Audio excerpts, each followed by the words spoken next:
So Bharat ఒక క్లిష్ట పరిస్థితుల్లోకి వెళ్ళిపోతుందా? అర్ధరాత్రి పెట్రోల్ ధరలు, డీజిల్ ధరలు పెరగడం ఒక రకమైనటువంటి ఆందోళన కలిగిస్తున్నటువంటి అంశం. సో పెట్రోల్, డీజిల్ ధరలు 3 రూపాయల చొప్పున పెరిగాయి. కొత్త ధరలు అమల్లోకి వచ్చాయి. ఢిల్లీలో పెట్రోల్ ధర లీటర్కు 97కు చేరుకుంది. సో ఈ ఎఫెక్ట్ దేశం మొత్తం కూడా పడుతున్నటువంటి పరిస్థితి మాత్రం కనిపిస్తోంది. సో ఇట్లా నేపథ్యంలో తీవ్రమైనటువంటి ఆర్థిక సవాళ్లు భారత్లో కనిపించబోతున్నాయి. రానున్న రోజుల్లో ఇంకెలాంటి పరిస్థితులు చూడబోతున్నాం, ఎట్లాంటి సిచ్యువేషన్స్ని ఫేస్ చేయబోతున్నాం అన్నటువంటి ఒక ఉత్కంఠ మాత్రం కనిపిస్తోందనే చెప్పాలి. మరోవైపు ప్రపంచ దేశాల్లో ఇప్పటికే పెట్రోల్ రేట్లు పెరిగిపోయాయి. ఇంకోవైపు ఎక్కడికక్కడ విదేశీ ప్రయాణాలు కూడా ఆపేయాలంటూ ఇప్పటికే భారతదేశం మొత్తం కూడా అంటే ప్రధానమంత్రి మోడీ ఇప్పటికే చెప్పడం జరిగింది. సో ఇప్పుడు ఈ తాజా నిర్ణయంతో పెట్రోల్, డీజిల్ ధరలు 3 రూపాయలు పెంచడంతో ఇప్పటికే అటు ప్రజల నుంచి కొంత ఆందోళన వ్యక్తమవుతోంది. రవాణా ఖర్చులు కూడా పెరిగిపోతున్నాయి. నిత్యావసర వస్తువుల ధరలు కూడా ఆకాశాన్ని తాకుతున్నాయి. మరోవైపు సామాన్య మధ్యతరగతి ప్రజల బడ్జెట్ మొత్తం కూడా తలకిందలవుతున్నటువంటి పరిస్థితి కనిపిస్తోంది. కేవలం పెట్రోల్ ఉత్పత్తులు మాత్రమే కాకుండా అటు సిఎన్జి ధరలను కూడా కిలోకి 2 రూపాయలు పెంచారు. సో దేనిపైన కూడా ఇప్పటికే కొంత ఆందోళన మాత్రం కనిపిస్తోంది. సో ఇట్లా నేపథ్యంలో భవిష్యత్తులో ఎట్లాంటి పరిణామాలు ఉండబోతున్నాయి, ఏం జరగబోతోంది అన్నటువంటి ఉత్కంఠ మాత్రం ప్రస్తుతానికి కనిపిస్తోంది.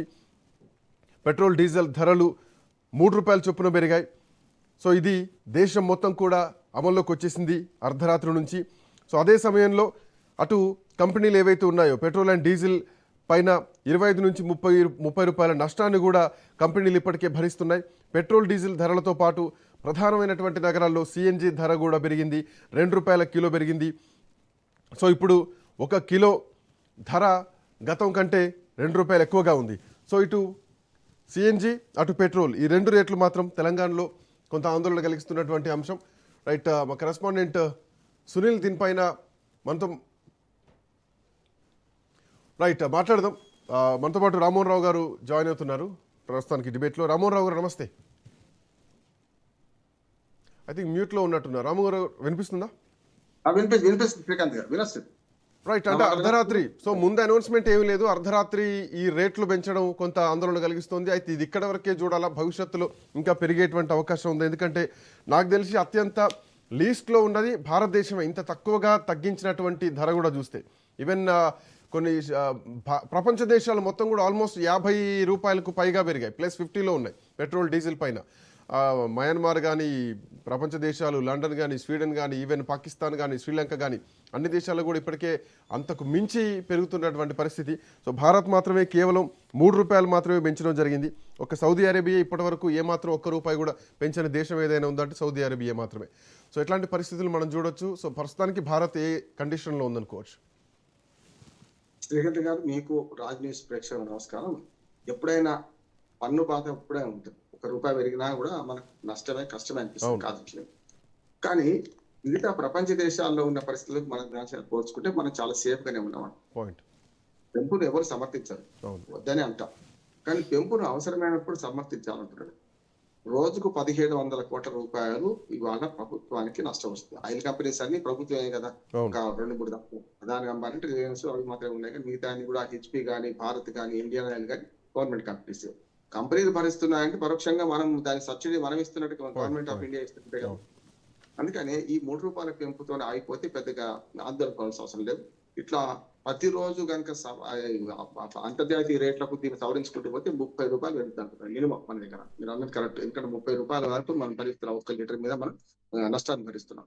కనుక ఇట్లాగే అంతర్జాతీయ మార్కెట్ ధరలకు దీన్ని అనుసంధానం చేసుకుంటూ పోయినాం అనుకోండి, $105 ఉన్నది ఇప్పుడు ముడి చమురు. మొన్నటి దాకా 110 దాకా పోయింది. మళ్ళీ 105కు 106 మధ్యన ఉన్నది. ఒకవేళ పెంచుకుంటూ పోతే గతంలో మనం చూసాం కదా శ్రీకాంత్ గారు, గతంలో మనం చూస్తే ఏంటంటే ప్రతిరోజు రేట్లు మారేది చూసింది కదా మీరు. మొదట్లోనేమో మన్మోహన్ సింగ్ గవర్నమెంట్ ఉన్న రోజులేమో ఏమీ మారకుండా ఎంతైనా సరే గవర్నమెంట్ భరించింది. అప్పుడు 4.5 లక్షల కోట్ల రూపాయలు ఈ పెట్రోల్ డాలర్ల మీద అప్పు అయింది మన కోర్టున్నాడు. అప్పంటే భారత ప్రభుత్వం భరించింది అప్పటికి, ఏది సబ్సిడీ రూపంగా. తర్వాత ఎప్పుడైతే ఎన్డీఏ గవర్నమెంట్ వచ్చిందో వాళ్ళు ఏం చేశారు, ఈ రేట్లను వేరియేషన్స్ లేకుండా ఎప్పటికప్పుడు అవసరమైతే పెరిగేది, తగ్గేది. మీరు చూస్తే 104 నుంచి 110 దాకా, ఇటు 111, 112 కూడా అయింది గతంలో. పెరిగేది, తగ్గేది. అంటే ప్రతిరోజు ఇవాటి పెట్రోల్ రేట్లు అని మన పత్రికలు వేసాం. బులియన్ మార్కెట్ రేటు, బంగారం, వెండి ధరలు ఎట్లా చేసిండ్రో ఆనాడు పెట్రోల్ రేటు, నేటి పెట్రోల్ రేట్లు అని మన పత్రికల్లో వచ్చినాయి. చూసింది కదా మరి. అవును. కనుక అది పోయింది. ఎప్పుడు పోయింది అంటే ఈ స్టాగ్నేట్ అయింది. ఎందుకంటే ఎప్పుడైతే మనకు తక్కువ ఎప్పుడైతే మనకు ఈ పెట్రోల్ డాలర్ల మన పెట్రోల్ రేటు, ముడి చమురు రేటు తగ్గిందో, ఉక్రెయిన్ రష్యా యుద్ధం వచ్చినప్పుడైతే పూర్తి ₹1 పెరగలేదు. ఇప్పుడు 5-6 ₹1 కూడా పెట్రోల్ ధరలు పెరగలేదు. ఇప్పుడు యుద్ధం ఉంది 2022లో రష్యా ఉక్రెయిన్ యుద్ధం ఉంది కనుక ఆ యుద్ధం వల్ల అటు రష్యా లాభపడ్డది, ఇటు మనం లాభపడ్డాం. ఎందుకంటే ఆర్థిక ఆంక్షలు ఉన్నా కూడా బహిరంగంగా మనం చెప్పిన ఎక్కడ తక్కువ దొరికితే అక్కడ తీసుకుంటా ఉన్నాం కనుక $55 నుంచి $60 లోపే మనకు ముడి చమురు, ఒక బ్యారల్ ముడి చమురు మనకు దొరికింది. మరి ₹60 ఉన్నప్పుడు చాలా మిగిలింది కదా అనే మాట వస్తున్నది. గతంలో కూడా మన్మోహన్ సింగ్ గారు గవర్నమెంట్ ఉన్నప్పుడు ₹1 పెరగలేదు, $110 దాకా పోయినప్పుడు, $110 ఉన్నప్పుడు కూడా ₹70 ఉంది పెట్రోల్. మరి ఇప్పుడు నువ్వు $60 $70 మధ్యలో వచ్చినప్పుడు ఎందుకు తగ్గించలేదు విమర్శ వచ్చింది. నేను చెప్పాను కదా, 4.5 లక్షల కోట్ల రూపాయలు మన్మోహన్ సింగ్ ఆ 10 ఏళ్లలో మన మీద పెట్రోల్ డాలర్ల అప్పు పడ్డది. దాన్ని తీర్చడంతో పాటు అదనంగా ఒక 4.5 లక్షల కోట్ల రూపాయలు ఈ ప్రభుత్వం సంపాదించింది. ప్రభుత్వానికి ఆదాయం వస్తే మనకు ఆదాయం వచ్చినట్టే కదా. ప్రభుత్వ ఖజానా బాగుంటే రోడ్లు, ఇతర మౌలిక సౌకర్యాలు, మౌలిక సౌకర్యాలు అవుతాయి కదా. కానీ చాలా మంది ప్రజలు ఎట్లా ఉంటారు శ్రీకాంత్, మనకు నాకేమొచ్చింది అని ఆలోచన చేస్తాం. అది దీంట్లో ఒకటి, ప్రజలు నాకేమొచ్చింది అన్నటువంటి ఆలోచన చేస్తారు. బట్ ప్రభుత్వాలు కూడా, అంటే కేంద్ర ప్రభుత్వం తీసుకునేటువంటి నిర్ణయానికి ఈవెన్ నన్ను అడిగితే దక్షిణ భారతదేశంలోనే ఈ ప్రభావం ఎక్కువగా నేరుగా ప్రజలపైన పడతా ఉంటుంది. ఎందుకంటే ఇక్కడటువంటి వ్యాట్ సిస్టమ్ కూడా అట్లాగే ఉంది కాబట్టి. ఇప్పటి నుంచి 2014 నుంచి తెలంగాణలో కనీసం వ్యాట్ తగ్గించిన దాఖలాలు, పెంచడం ఆల్మోస్ట్ 35 వరకు ఉంది.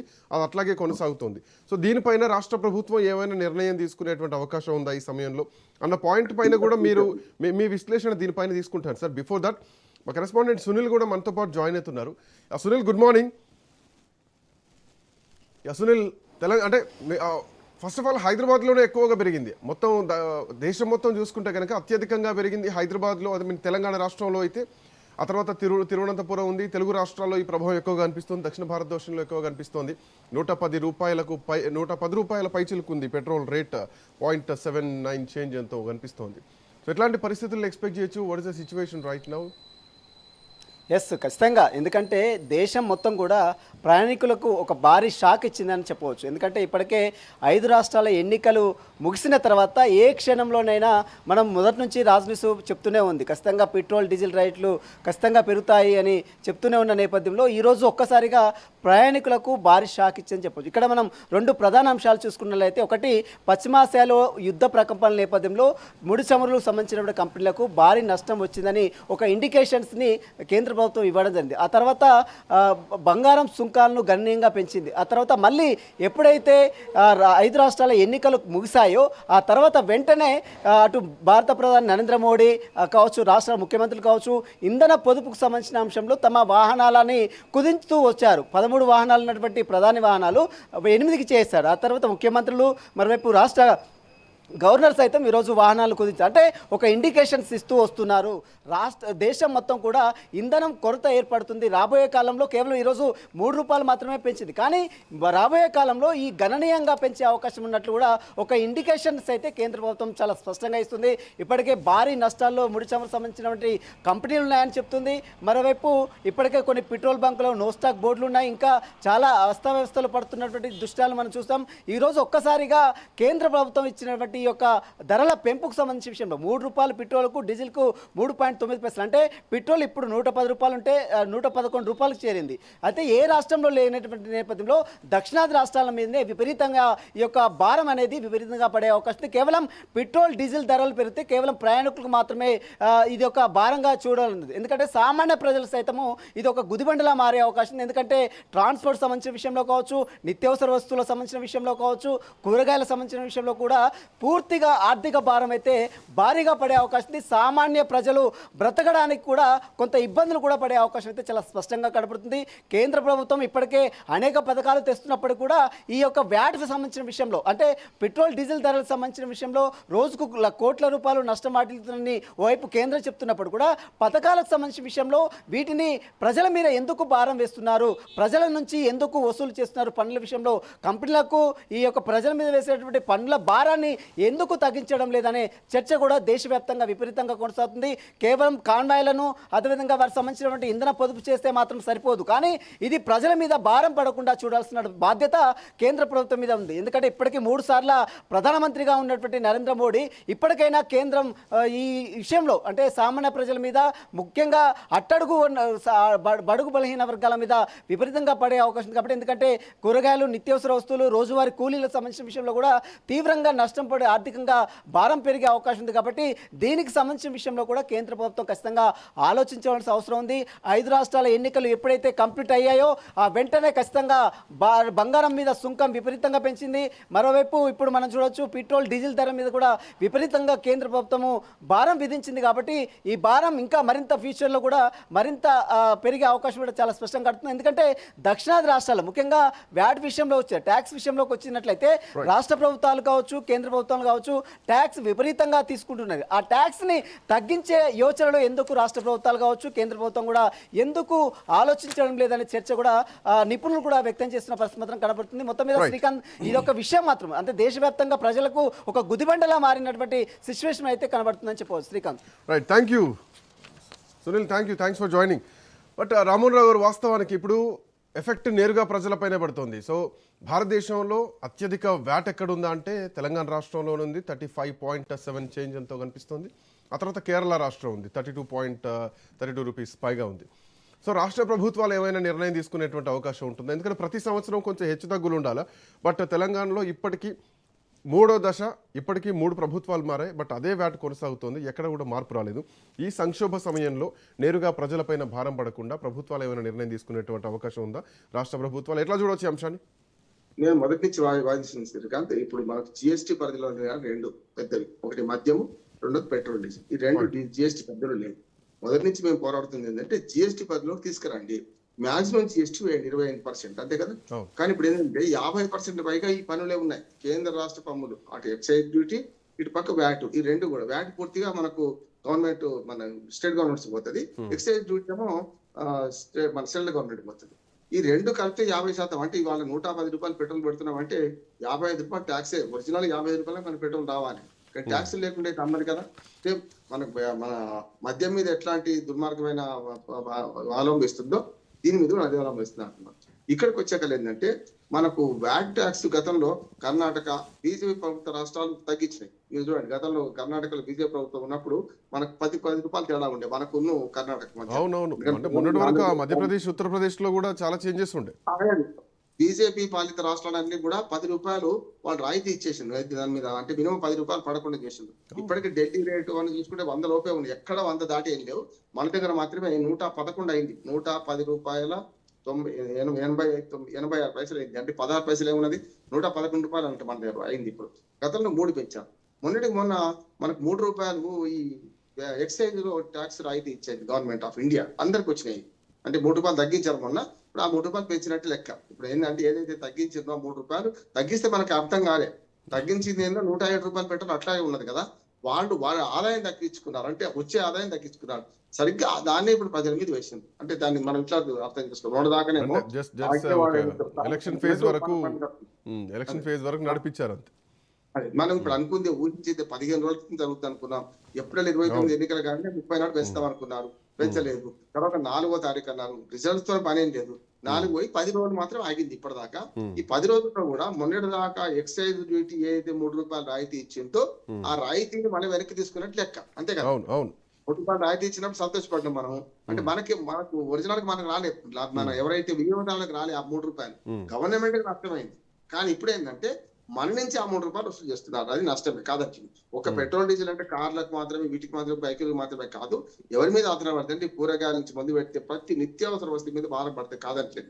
కానీ మిగతా దేశాలతో పోల్చుకుంటే, నేను ఎప్పుడు సమర్థిస్తలేను, కానీ మిగతా దేశాలతో పోల్చుకుంటే అమెరికాలో ఫస్ట్ 25% పెరిగింది, 60% అమెరికాలో. అంటే మన దగ్గర కనుక అమెరికాలో పెంచినట్టు మొదటి దేశంలో 25% పెంచిన 30 రూపాయలు పెరిగేది కదా మన పెట్రోల్ కదా. అందుకని మనం ఇంకా సేఫ్ అని అంటున్నాను. ఈ భారం భరించాల్సిందే. దీనికి సామాన్య ప్రజల కష్టం కానీ ఉద్యోగులకైతే ఏం కాదంటున్నాను ఈ మాట సార్ చెప్తున్నా.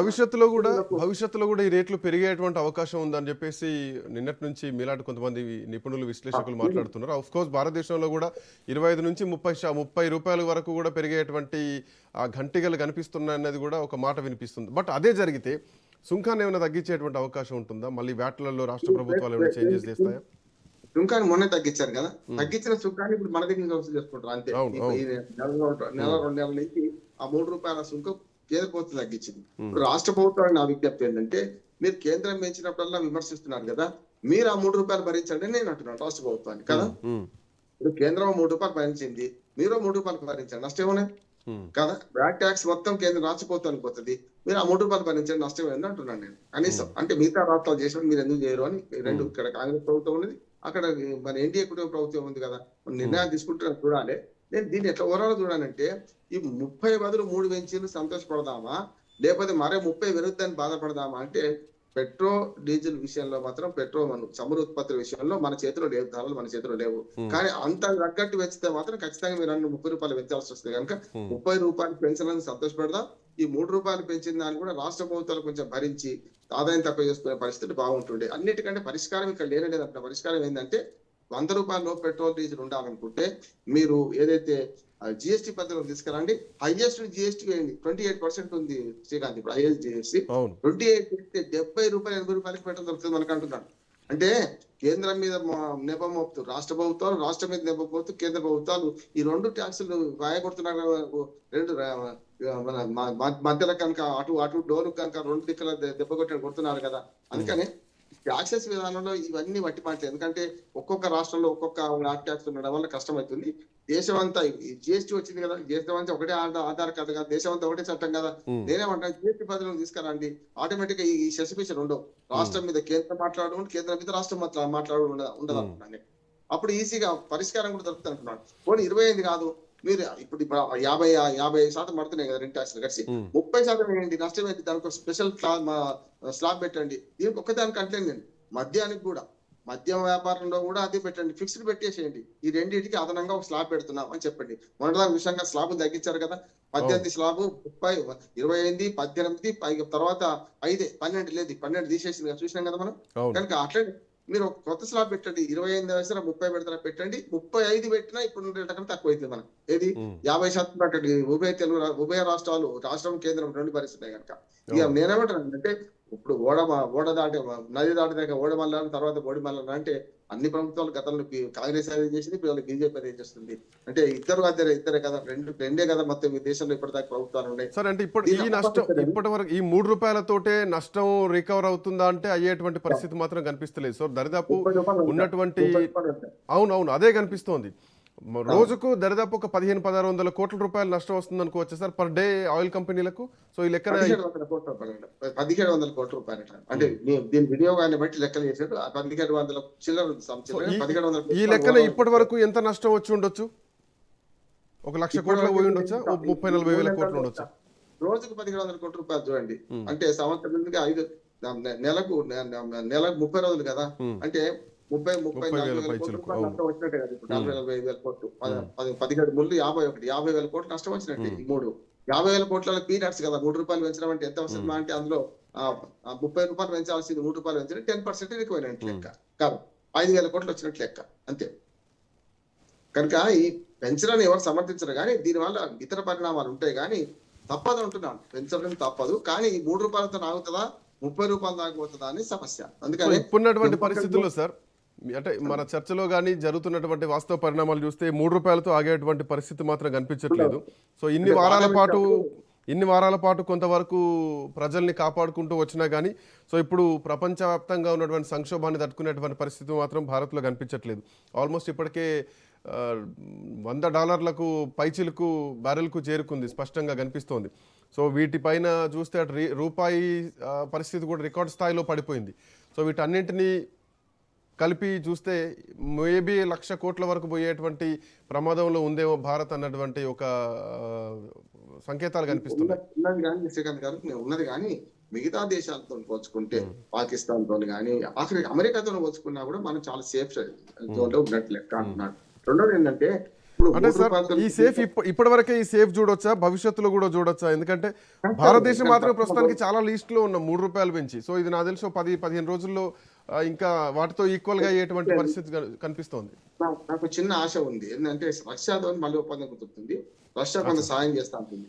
అదే $60-70 కనుక రష్యా నుంచి పొందేందుకోండి, అప్పుడు కొంత మనం వెసులుబాటు తీసుకోవచ్చు అంటున్నారు. అంటే మొత్తం సముద్రంలో మొత్తం దిగుమతులు అక్కడికి చేసుకోలేం, కానీ కొంత ఆలస్యమైన సరే 2 నెల రోజుల్లో రష్యా కనుక మనం సప్లై చేయగలిగితే కొంత వెసులుబాటు పెంచకపోవచ్చు. కానీ ఇంకోటి ఏంటంటే వాత పెట్టినప్పుడు మెల్లమెల్లగా కొంచెం కొంచెం కష్టంగా పెడితే ప్రజలు కూడా మర్చిపోతారు కదా. ఇవాళ 3, రేపు 2, ఆ తర్వాత ₹1 ఇట్లా పెంచుకుంటే పోయిన అనుకోండి, ఆ పెంపు ఏర్పడుతుంది. మీ గతంలో చూడండి మీరు, 104 నుంచి 110, 11 రూపాయల దాకా పోయింది. అప్పుడు ఆ ₹7 రోజు మారుతుంది, ఇటు పక్క అటు పక్క మారి ఏమైంది, అక్కడికి ఫిక్స్ అయింది. బంగారం రేటు కనుక ఒకనాడు 5,000, 50,000 ఉంటే 1,50,000 కావడానికి ఇమీడియట్ కావడం వల్ల బంగారం ధర పెరిగింది అనుకున్నాం. కానీ మెల్లమెల్లగా పెరుగుడు 3,000 తక్కువైంది, 1500 తక్కువైంది, 2,000 పెరిగింది.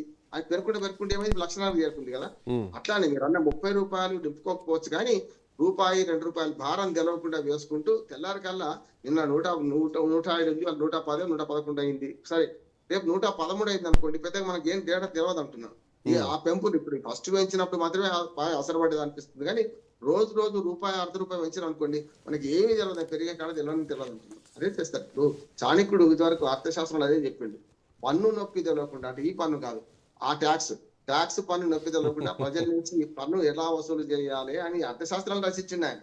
రాజరికంలో ఉన్నప్పుడే పన్ను నొప్పి తెలియకుండా ప్రజల నుంచి ఎట్లా పన్ను వసూలు చేయాలి, నొప్పి కలగకుండా పన్ను ఎట్లా వసూలు చేయాలని చెప్పి ఈ కుడి చెప్పుకోరు అందరం చేయాలి, ఎడమ జేబుకేమో సేఫ్ చేయాలి. ఎడమ జేబులో తప్పులు తక్కువ ఉంటాయి, కుడి జేబు నుంచి రంధ్రం పడుతుంది, పోతేనే ఉంటది అంటున్నారు. సార్ ఇక్కడ అన్ని సార్ పెట్రోల్ తోనే ముడిపడి ఉన్నాయి, ప్రతి ఒక్క వ్యవస్థ కూడా దాంతోనే. ఎందుకంటే ప్రతి సరుకులు రావాలన్నా కానీ, ఏ మిషన్ పని చేయాలన్నా కానీ. పాయింట్ ఏంటంటే సార్, ఇక్కడ మనం ఒక పెట్రోల్ గురించి, ఒక ట్రావెల్ గురించే చూస్తున్నాం. దీని వెనకాల రేపొద్దున అందరూ ప్రభుత్వ రవాణా వ్యవస్థను వాడుకోండి అంటే అక్కడ కూడా రేట్లు పెంచుతారు, ఖచ్చితంగా టికెట్ రేట్లు పెరుగుతాయి. రైల్వేలకు పోతే రైల్వే టికెట్ల రేట్లు పెరుగుతాయి. మోరోవర్ సార్ స్కూల్ బస్సులు కూడా డీజిల్ పెట్రోల్ పైన నడుస్తూ ఉంటాయి. సో స్కూల్ బస్ ఛార్జెస్ కూడా పెరిగేటువంటి అవకాశం ఉంటుంది, కూరగాయల రేట్లు కూడా పెరిగేటువంటి అవకాశం ఉంటుంది. సో ఎక్కడ చూసినా నిత్యావసర వస్తువుల సరుకులు కూడా పెరిగేటువంటి అవకాశాలు కనిపిస్తున్నాయి. సో ప్రజలు ఇక పెట్రోల్ను పొదుపు చేయొచ్చేమో కానీ ఖర్చులను పొదుపు చేసేటువంటి పరిస్థితి లేదు. బట్ ప్రభుత్వం నుంచి వెసులుబాట్లనే ఎక్స్పెక్ట్ చేయాలి. ఇక్కడ నేను ఒక మాట చెప్తా. ఇప్పుడు ఒక స్కూటర్ ను ఇస్తూ రోజుకు లీటర్ పెట్రోల్ వాడుతుంది, అంటే లీటర్ అంటే దాదాపు 40-50 కిలోమీటర్లు అయితే వస్తుంది ఖచ్చితంగా. పోనీ 25 రాని 25 కిలోమీటర్లు పోయి వస్తుంది అనుకోండి, ఒక లీటర్ పడుతుంది అనుకోండి, ₹100 అనుకుంటే ₹3 పెరిగింది, 110, 108, 111 అయింది. అంటే ఎంత రోజుకి ఎంత 30 లీటర్లు వాడతారు అనుకున్నా, రోజుకో లీటర్ పోతే పోస్తే 30 లీటర్లు వాడితే 30×3 90, ₹100 మీద పడ్డట్టారు. కానీ సామాన్య చిరుద్యోగికి ₹100 ఎక్కువ అంటున్నారు. కారణం తిరిగి వాడికి పెద్ద సమస్య కాదు. దాంతో అన్నట్టు కేవలం రవాణా రంగం మీద కాకుండా మీకు మిగతా రంగాలన్నింటి మీద ప్రభావం పడుతుంది. రైల్వేలు పెంచకపోవచ్చు శ్రీకాంత్ గారు, నేనేమంటాను అంటే రైల్వే అంతే ఎలక్ట్రిక్ మోడల్ నడుస్తున్నాయి చాలా వరకు కదా. రైల్వేలో డీజిల్ పెట్రోల్ వాడకం చాలా తక్కువ పెద్దగా లేదు. అంటే ఏదో అసలు మొత్తం విద్యుదీకరణ మొత్తం దేశం అంతా జరిగింది, 5% ఉందో లేదో ఏది విద్యుదీకరణ జరగని మార్గాలు ఏమైనా ఉంటే కనుక రైల్వే అయితే అంత విద్యుత్ నడుస్తున్నాయి కనుక పెట్రోల్ డీజిల్ మార్పులు ఏం కాకపోవచ్చు. కానీ మీరన్నా స్కూల్ బస్సుల కాడ నుంచి రేపు అకాడమిక్ ఇయర్ మళ్ళీ మొదలైతే కదా, మళ్ళీ స్కూల్ బస్సులు ఖచ్చితంగా భారం ఇక్కడ 3 పెరిగితే 30 వేస్తారంటున్నారు. ఇప్పుడు చూడండి అసలు భారం పడకుండా ఎక్కడ ఉంది చెప్పండి. ఇప్పుడు మొన్నటిదాకా ₹30, ₹35 టిఫిన్లు, రోడ్డు పక్కన టిఫిన్లు దొరికింది, ఇడ్లీ ఏ తీసుకున్నా ₹30 దొరికేది కదా. ఇప్పుడు 50 చేసి కూర్చున్నారు అందరూ అంటున్నాను, ₹50 కూడా. ఎప్పుడు గ్యాస్ సంక్షోభంతోనే కనుక ఇప్పుడు ఆటోమేటిక్ గా దీని నుంచి వేస్తారంటున్నాడు. సిఎన్జి ధర కూడా కిలోకి ₹2 పెరిగింది. ఇది ఇంతవరకు పరిమితం అయితే తప్పు లేదంటున్నాను. ఇంతవరకు పరిమితం అయితే ఇక్కడ కనిపించేది ఒకటే సార్, పొదుపు ఒకటే ప్రత్యామ్నాయం, వేరే ఏం కనిపించట్లేదు. చేయాలి.